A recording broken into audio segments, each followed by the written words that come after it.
Lisa's a parent of a 17-year-old.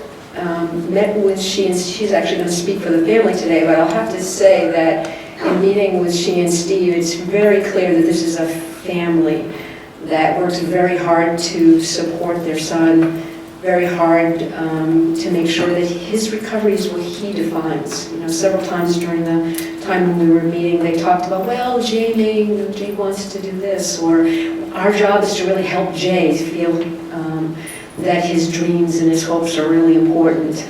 And so I thought as I was driving back to my office, talking a little bit to the case manager, that this family could teach us person-centered treatment.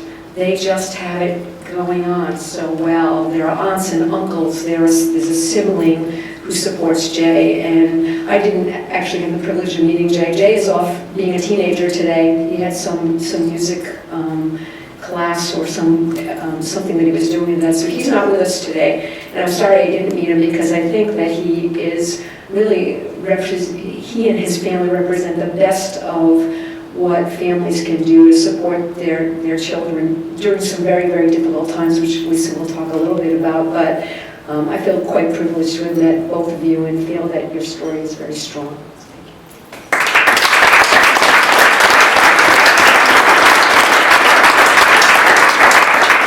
Good morning, everyone. Good morning. I was asked here to speak briefly regarding my family's experiences with the Department of Mental Health.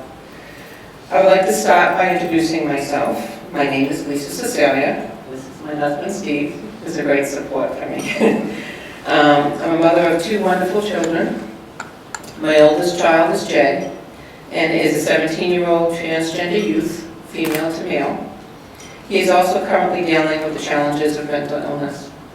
My youngest child, Thomas, is a 13-year-old male, and is currently dealing with his own issues, as well as dealing with a sibling of someone who is transgender and having mental illness.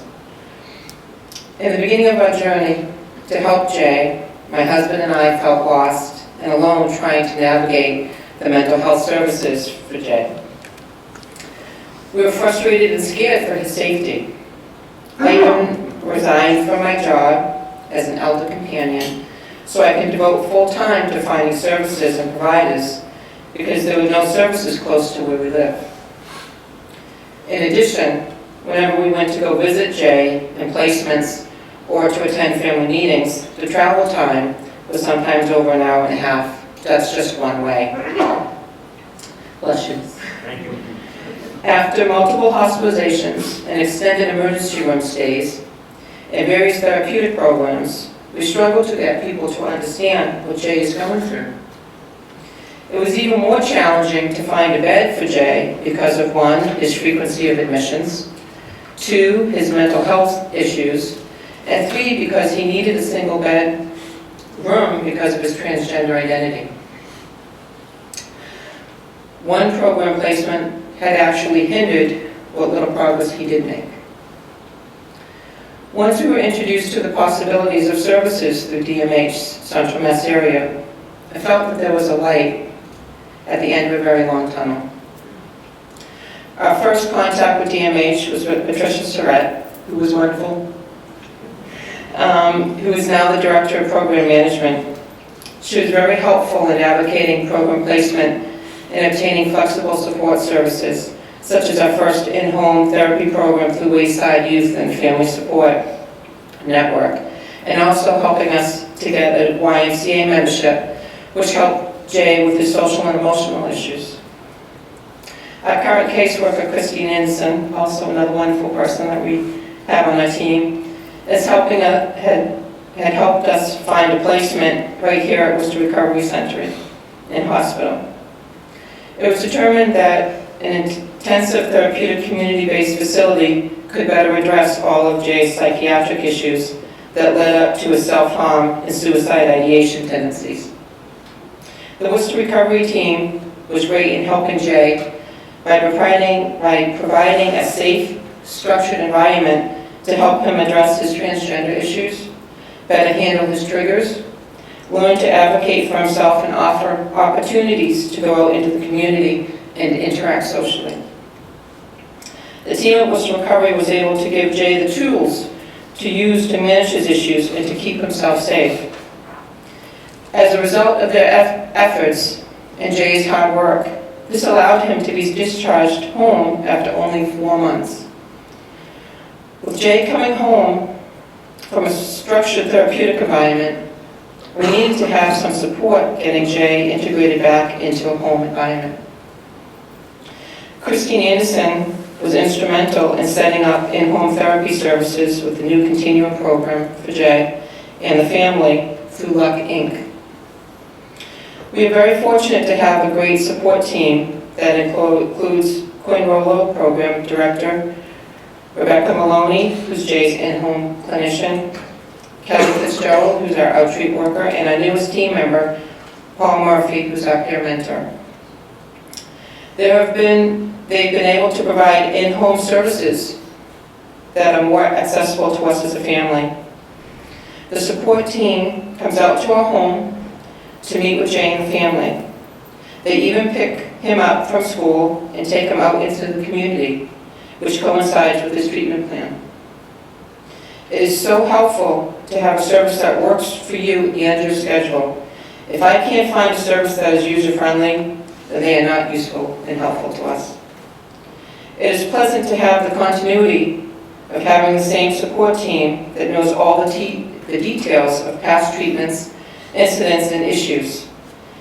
This helps avoid having to repeat the same story to different people, resulting in a fragmented delivery system of information.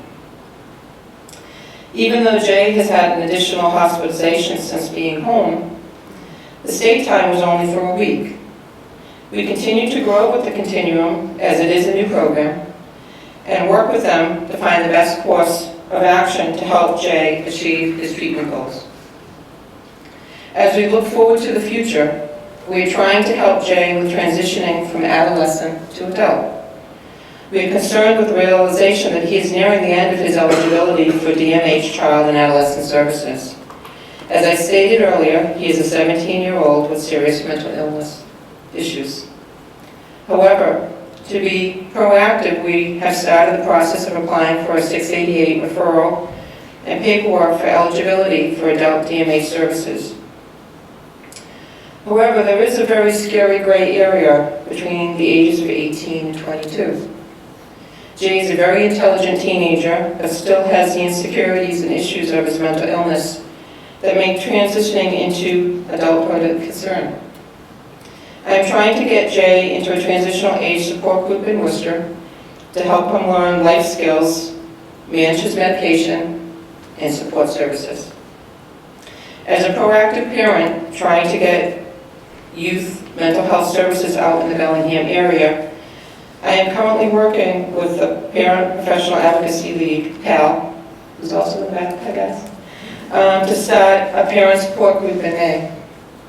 My goal with starting this group is to get transitional age groups, LGBTQ support groups, sibling support groups, which I think is very important because sometimes we forget that these kids also have siblings and they're dealing with their own issues, and possibly even professional services.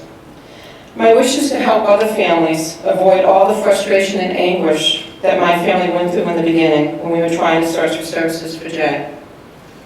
In closing, on behalf of Jay and our family, I would like to express our deepest appreciation for all DMH, and especially Christine Anderson, has done to help us through a very difficult time.